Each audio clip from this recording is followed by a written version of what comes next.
Bismillahirrahmanirrahim. Assalamualaikum warahmatullahi wabarakatuh.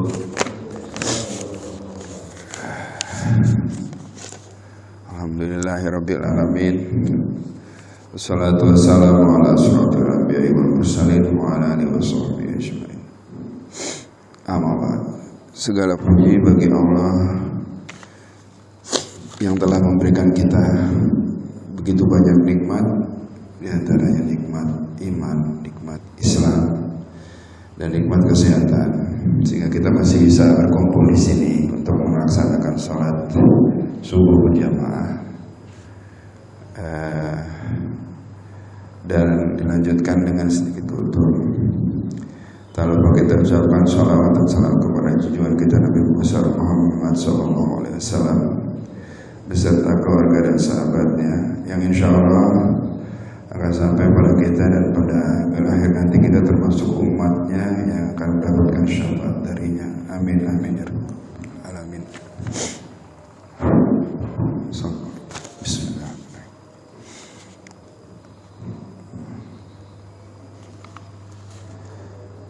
Allah berfirman di dalam surat Al-Isra ayat 78, Aqimis sholata liduluki syamsi ila ghasaqil laili wa qur'anal fajr innal qur'an fajr kana mashhuda. Dirikanlah salat mulai dari terbitnya matahari sampai tergelincirnya, dan laksanakan salat subuh sehingga salat subuh itu disaksikan oleh para malaikat.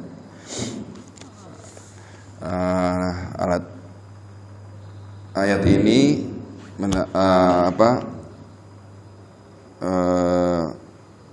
ayat tentang sholat Pak ya, sholat. Jadi kapan dilaksanakannya, dan di situ di akhirnya ada sholat subuh yang disaksikan oleh malaikat. Sebenarnya setiap sholat juga kita disaksikan oleh malaikat ya Pak ya. Tapi ada penekanan di sholat subuhnya. Kenapa ya? Pasti ada yang penting di situ. Sampai Allah mengatakan di situ sholat subuh itu disaksikan oleh para malaikat. Nah, yang akan saya share di sini adalah hanya sedikit menambahkan tentang tips bagaimana sholat khusyuk. Nah, kalau beberapa waktu lalu Pak Ustadz Rohmat telah menjelaskan khusyuk itu adalah termasuk amalan hati ya. Dan bagaimana khusyuk itu bisa didapatkan dalam sholat. Nah, kalau ini saya hanya sedikit menambahkan ada beberapa tips untuk bisa sholat khusyuk. Seperti kita tahu bahwasanya amalan yang paling pertama dihisab adalah sholat ya. Ketika kita sudah wafat nanti, baik sholatnya maka seluruh amalan yang lainnya bisa dikategorikan juga baik. Nah, untuk itu kita penting nih memperbaiki sholat kita gitu. Jadi di antaranya udah banyak disampaikan oleh beberapa kawan-kawan kita bahwasanya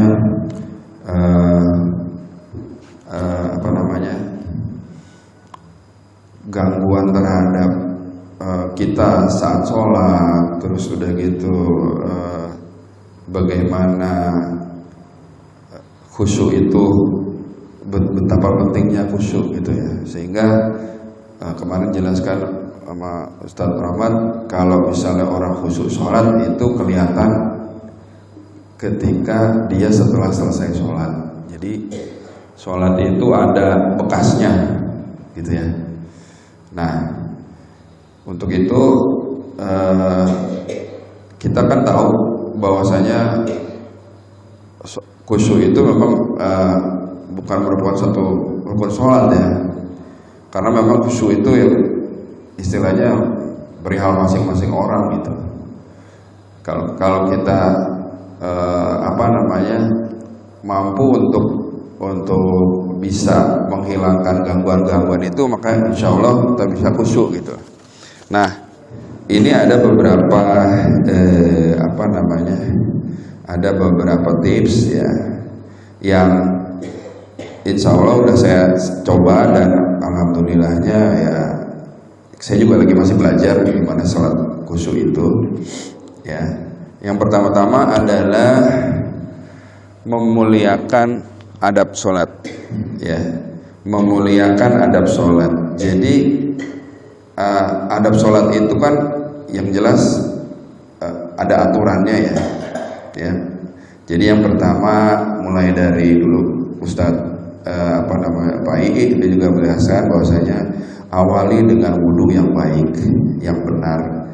Wudhu yang baik dan benar itu akan menghapuskan dosa-dosa kecil, gitu. Jadi apa sih yang harus kita lakukan supaya kita mendapatkan sholat yang insya Allah kita bisa sholat khusyuk? Pertama adalah bersih diri dari najis, bersih badan, bersih pakaian, bersih tempat sholat, terlalu wudhu yang benar gitu ya, menutup aurat, terus berdiri menghadap kiblat gitu. Terus dilanjutkan dengan mengerjakan sholat yang benar tumainah gitu ya, tidak terburu-buru sesuai tuntunan yang diajarkan. Jadi dan yang terakhir adalah niat ikhlas. Nah, dalam kita persiapan untuk menuju sholat aja kita udah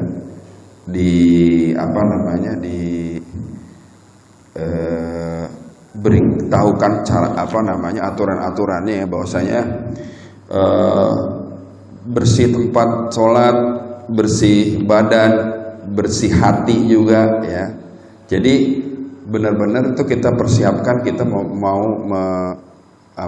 melakukan suatu ibadah yang khusus lah, kita mau ketemu dengan istilah kata mau open komunikasi dengan sang pencipta nih gitu. Oh, jadi kita persiapkan kayak kita gini aja ketemu diundang sama orang-orang yang pejabat penting misalnya, kita kan prepare tuh pakaian terbaik dan segala macam gitu ya. Ya kan, sikap yang terbaik dan segala macam. Nah, itu apalagi kalau kita ingin open komunikasi gitu dengan Allah Subhanahu wa taala, jadi kita persiapkan semuanya.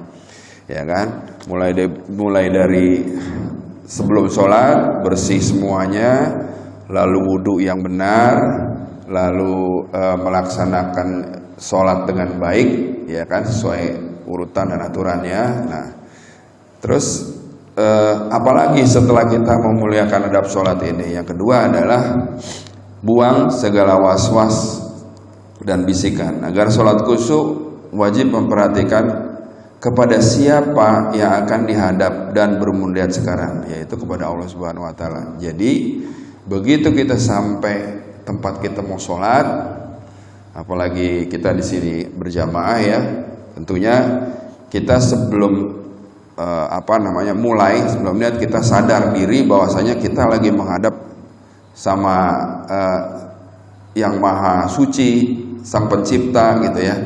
Jadi ini kita mau menghadap siapa nih gitu loh. Nah, tentunya kan kalau kita tahu siapa yang kita hadapi, kita akan bersikap terbaik lah, sikap terbaik. Nah, terus udah gitu apa yang akan dilakukan untuk supaya kita tidak was-was dalam melaksanakan sholat ya. Nah, ini salah satu tips adalah di surat Al-Mu'minun ayat 97-98 itu ada satu doa yang bisa kita bacakan ya. Sebentar saya lihat ini. Al-Mu'minun surat 23 ya. 97-98. Ya kan.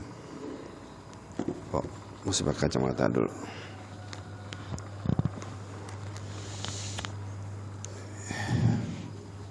A'udzubillahi minasyaitonirrajim. Wa qur rabbi a'udzubika min hamazati syayatin wa a'udzubika rabbi an yahdurun.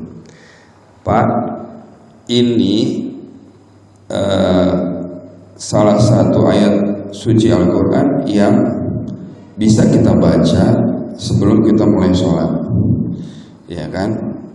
Artinya nih, auzubillahiminasyaitonirrajim, dan katakanlah ya Tuhanku, aku berlindung kepada Engkau dari bisikan-bisikan setan, dan aku berlindung pula kepada Engkau ya Tuhanku agar mereka tidak mendekati aku. Jadi di sini doa ini adalah untuk kita minta perlindungan tidak hanya dari bisikan, tapi juga katakanlah apa-apa yang akan mengganggu kita sholat, penampakannya kayak apa segala macam gitu.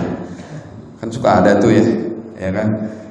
Apalagi kita kalau lagi sholat sendirian misalnya di rumah gitu, sholat malam gitu kan, ada aja yang gangguin kita gitu.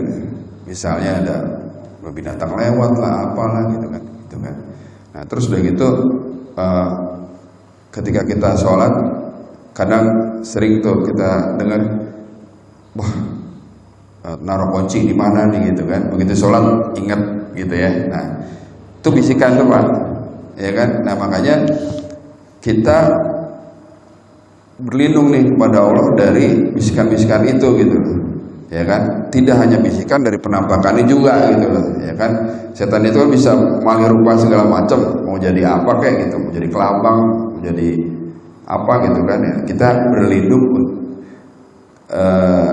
dari kemunculannya dan dari bisikan-bisikannya ya. Jadi doanya Rabbi a'udzubika min hamazati syayatin wa a'udzubika rabbi ayahdurun gitu ya. Nah juga ada saya juga pernah dengar juga, pernah diberitahukan juga bahwa kita bisa membacakan surat An-Nas, ya kan, Qul a'udzu birabbin nas itu, karena di ayatnya itu terakhir ada waswisu fi sudurin nas minal jinnati manas. Jadi kita berlindung dari perasaan was-was gitu kan. Nah itu tadi ada apa namanya, naruh kunci lupa lah, misalnya kita pas lagi sibuk-sibuknya kerja gitu ya, itu kan kebayang terus tuh, waduh ini gimana nih, tiba-tiba pas mau sholat ketemu gitu loh. Nah itu kan sholat kita terganggu gitu ya. Ya jadi pertama udahlah adab sholatnya kita perhatikan, kedua kita minta perlindungan Allah dari apa namanya, rasa was-was dan bisikan setan. Yang ketiga, kita memahami bacaan sholat. Jadi setelah, kan kalau sholat kan Al-Fatihah dulu terus baca ayat gitu ya. Nah baiknya dari surat Al-Fatihah itu pun kita pahami benar gitu maknanya gitu. Karena kita waktu itu kan udah pernah tuh dibahas Al-Fatihah dari ayat pertama sampai terakhir sama Ustadz Rahmat, khusus kita dijabarkan bahwasanya wah kita baca Al-Fatihah itu 17 kali dalam satu hari gitu loh. Sangat sayang kalau Al-Fatihah itu cuma lewat doang, nggak tahu artinya gitu loh. Apalagi memahami maknanya, ya kan? Karena ayat Al-Quran itu kan kalam Allah, perkataan Allah. Jadi kalau kita memahami surat atau bacaan yang kita baca atau kita dengar, misalnya lagi sholat jamaah gitu ya, itu layaknya kita lagi komunikasi sama Allah gitu loh, ya kan. Kayak kita ngomong sama orang tua kita gitu kan, bahasanya yang kita pakai kan kita ngerti, kita pilihin gitu, oh maksudnya gini gitu, ya kan. Nah begitu juga pas sholat gitu, kita kan komunikasi nih sama Allah nih. Nah bacaan yang kita baca atau kita dengar itu kalau kita pahami itu bagus banget untuk khusyuk kita Pak. Misalnya kita lagi sholat jamaah nih, ya kan, ada imam yang membacakan satu surat yang kita paham, misalnya sering dibaca ya, surat Ibrahim itu mulai dari ayat 35 gitu. Oh bercerita tentang apa nih gitu, oh tentang doa-doanya Nabi Ibrahim. Nah itu kalau kita pahami, ya kan, kita sholatnya tuh nggak kemana-mana Pak, nggak ura-uran Pak. Jadi kita dengerin, oh ini lagi cerita tentang ini nih, lagi cerita tentang ini nih gitu kan. Nah itu gunanya kalau kita baca Quran, kita lihat terjemahannya, kita cari tafsirnya. Nah itu gunanya gitu Pak, membantu kita untuk sholat khusyuk juga. Nah yang selanjutnya setelah kita memahami bacaan sholat, jadi bacaan sholat itu tidak hanya suratnya doang ya Pak ya. Jadi gerakannya juga, Allahu Akbar artinya apa, Sami Allahu liman hamidah artinya apa. Terus apa yang kita baca pas lagi ruku, ya kan, itu kan berupa puji-pujian semuanya Pak. At-tahiyatnya juga tuh tahiyat terakhir gitu. Itu beberapa yang pernah saya baca itu kayak komunikasi antara Allah dengan Rasulnya gitu kan, ya kan. Nah terus udah gitu kita juga di situ ada banyak doa di situ. Nah makanya kalau kita sholat kita tumanina, terus katakanlah seperti duduk di antara dua sujud, itu kan doa semua, ya. Wabifirli warhamni wajibulni, ya kan, udah maafkan aku ya Allah, sayangi aku, tutupi aibku, kan semuanya begitu. Nah kalau kita bisa pahami artinya semua, nah keseluruhan sholat itu dari mulai takbir sampai salam, insya Allah bisa nggak terganggu oleh macam-macam gitu, ya. Nah selanjutnya setelah bacaan sholat itu kita pahami, jadi tidak hanya gerakan, tidak hanya ayat suci Al-Quran yang kita baca aja, gerakannya juga kita pahami. Yang selanjutnya adalah kalau saya bilang fokus ya. Sementara fokus sama khusyuk ya kemarin tuh beda ternyata ya.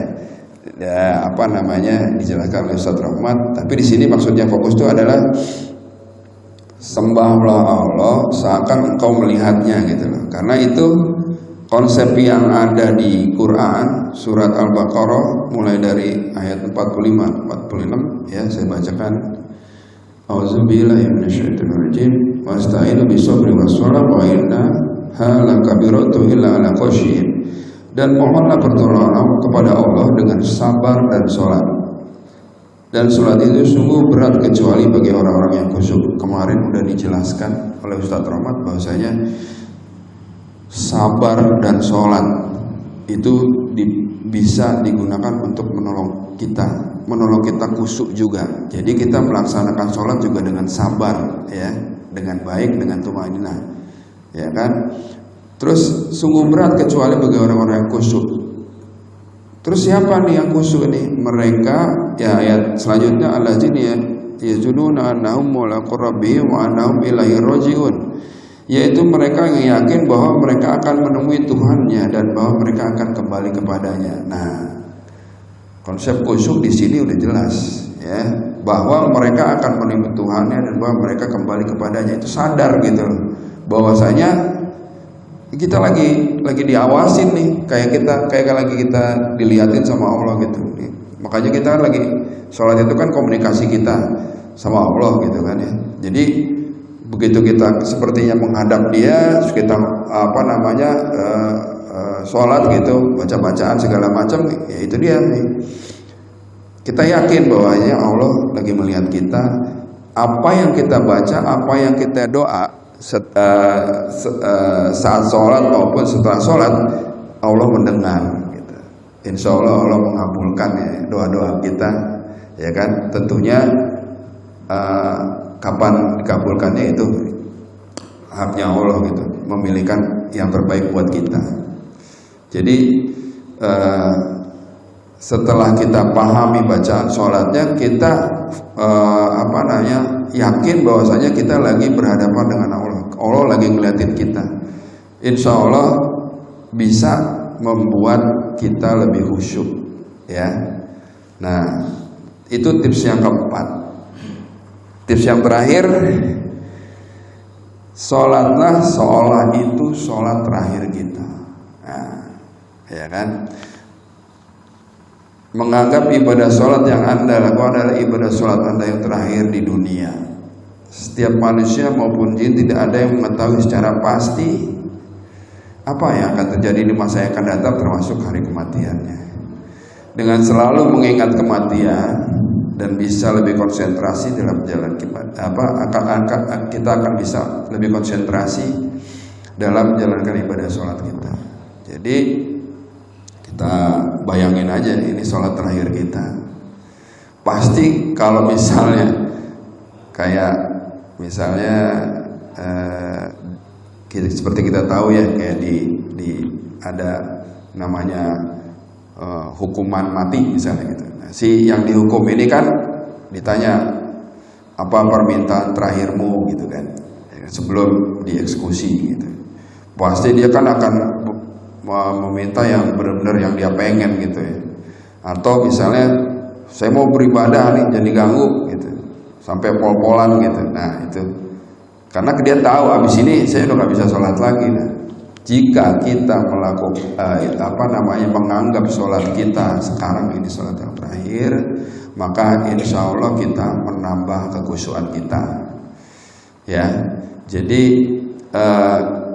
itu saja kira-kira yang bisa saya sharingkan, yaitu tips sholat khusyuk. Yang pertama adalah memuliakan adab sholat.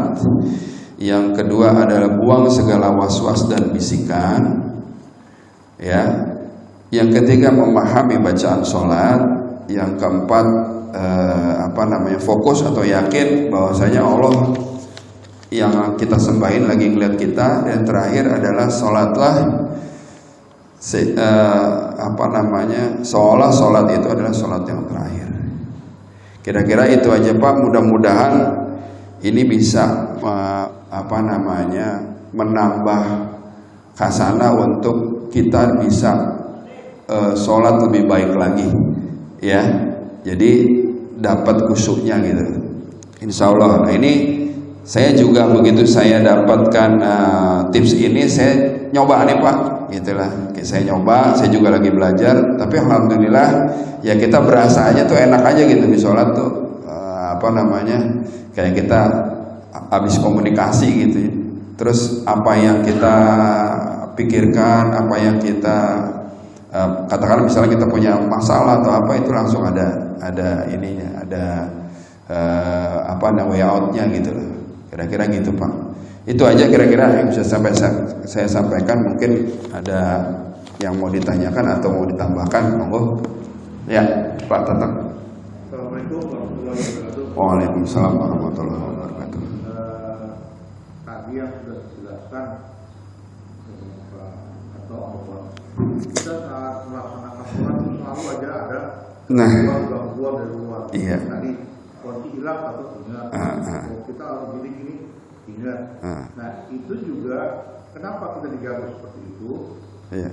Ya ada pikiran itu karena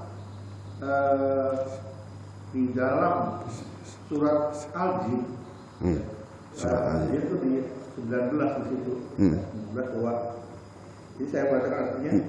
Dan sesungguhnya ketika hamba Allah dalam kurung Muhammad itu berdiri menyembahnya dan melakukan sholat, itu jin-jin itu selalu menghubungi orang-orang. Itulah yang membuat kenapa kita menjadi banyak digoda otak kita tuh ngayang-ngayang kemana-mana gitu. Karena di sini juga dijelaskan di Al-Jin bahwa kita sedang sholat itu pasti semua jin itu menghubungi kita. Bagaimana caranya supaya kita tidak khusyuk? Ini masuklah, otak kita begini, begitulah. Tetapi itu juga bisa, ini juga memang di dalam surat seperti itu. Tetapi juga saya baca di surat lain bahwa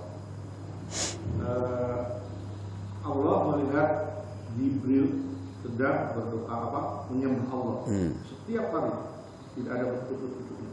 Tetapi di situ Allah menyatakan bahwa nanti di akhir zaman ada kelompoknya Nabi Muhammad itu sholatnya lebih bagus daripada Jibril itu sendiri, walaupun otaknya mengayang kemana-mana.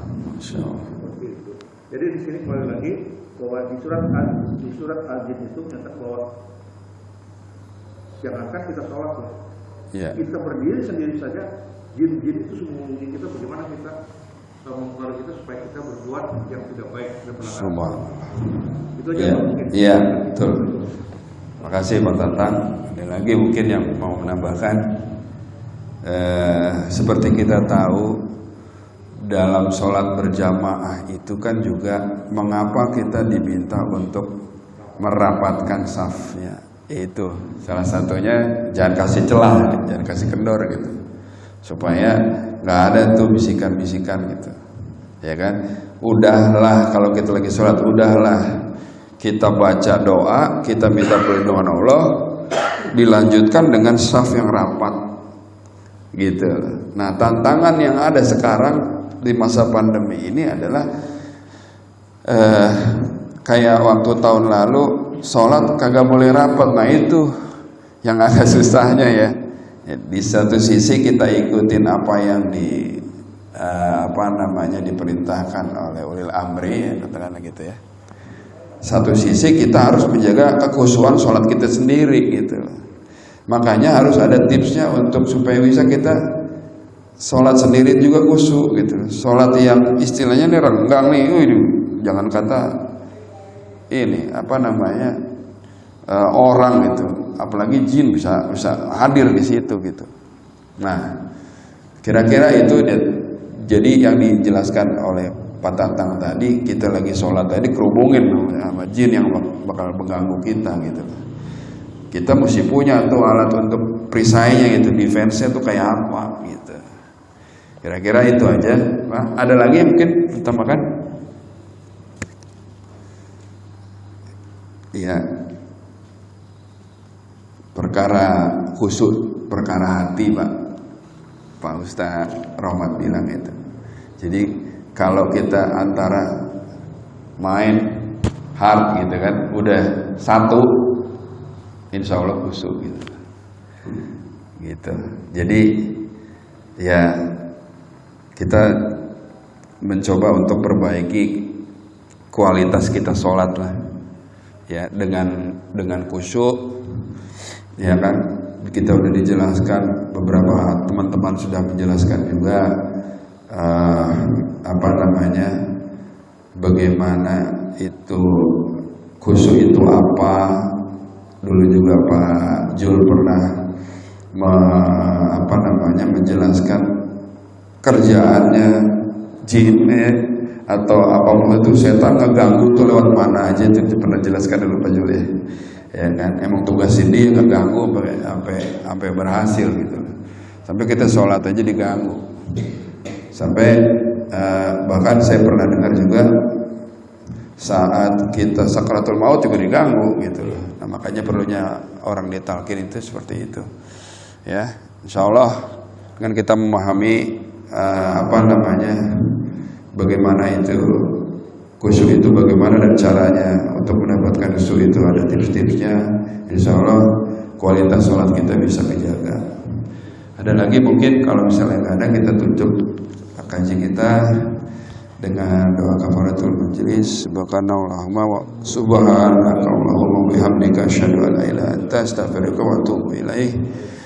Wabillahi taufiq wal hidayah. Assalamualaikum warahmatullahi wabarakatuh.